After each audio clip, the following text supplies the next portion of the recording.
का। लेकिन वचन ये कहता है कि मिस्री लोग जो थे वो पशु पालन से, चरवाहों से नफरत करते थे। क्या करते थे वो? चरवाहों से बाइबल कहती वो नफरत करते थे। लेकिन वचन ये कहता है कि उस नफरत के बावजूद भी उनको बेस्ट देश दिया गया, जहां पर गोशेन देश जो था वो पूरा ग्रीन था। मिस्र देश में एक ऐसी, अगर आप मिस्र देश में जाएंगे तो वो पूरा एक आपको रेगिस्तान की तरह नजर आएगा। वहां एक नील नदी है, जहां पर नील नदी के किनारे पे 97-95% पॉपुलेशन, और उस समय में तो 99% जो पॉपुलेशन थी वो नील नदी के किनारे रहती थी, क्योंकि और कोई रहने के लिए अच्छी जगह नहीं थी। और बाइबल कहती गोशेन देश जो था वो पूरी तरह से ग्रीनरी से भरा हुआ था। बावजूद इसके कि मिस्री लोग चरवाहों से घृणा करते थे, फिर भी उनको बेस्ट देश मिला, वही देश मिला जो उसका बेस्ट था मिस्र का, बावजूद इसके कि वो उससे नफरत करते थे। रीजन क्या था इसका? आपको क्या लगता है, क्या रीजन था कि परमेश्वर ने ऐसे लोगों के दिल में, नीति वचन 3 उसकी 3-4 में लिखा कि परमेश्वर की आज्ञाओं को अपने दिल में रखे रहना, अपनी हृदय रूपी पट्टियों पर लिखना, कृपा और सच्चाई को अलग मत करना, तो तू परमेश्वर और मनुष्य दोनों का अनुग्रह पाएगा। आप लोग परमेश्वर के कामों के लिए चुने गए हैं। बाइबल कहती आप लोगों को परमेश्वर ने अलग किया है।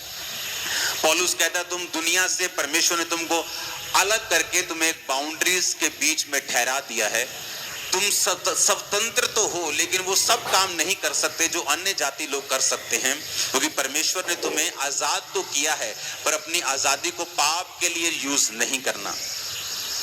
अब जब बाइबल कहती है कि वो कहानी शुरू होती है यूसुफ से, आप इमेजिन कर सकते हैं कि इतने बड़े फेवर का रीजन ये था कि यूसुफ ने पोतीफर की पत्नी के साथ सेक्स नहीं किया और वो पाप में नहीं गिरा। ये रीजन था उसका इतनी बड़ी ब्लेसिंग अपने लिए और अपने परिवार के लिए रखने का।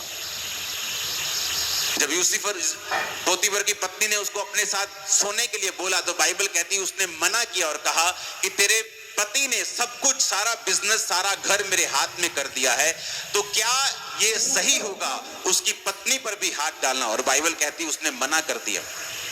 उसकी पत्नी ने जानबूझकर उसको इल्जाम लगवाकर उसको जेल भेजा, लेकिन बाइबल कहती जब वो जेल में था और सांकलों से बंधा हुआ था तो भी यहोवा का वचन उसे कसौटी के ऊपर कसता रहा।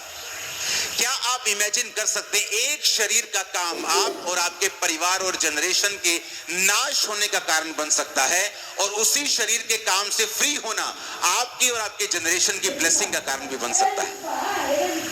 हम क्या कहते हैं, सरकार बुरी है, या हम क्या कहते हैं, यहाँ इकोनॉमी बुरी है, इकोनॉमी बैड हो गई, कोविड आ गया, अब उसके बाद यूक्रेन के साथ युद्ध छिड़ पड़ा है तो मेरा बिजनेस डाउन है। लेकिन बाइबल का वचन ये कहता है मिस्री लोग जिन लोगों से घृणा करते थे, क्यों घृणा करते थे? मिस्र कहां से निकला? कनान से निकला था।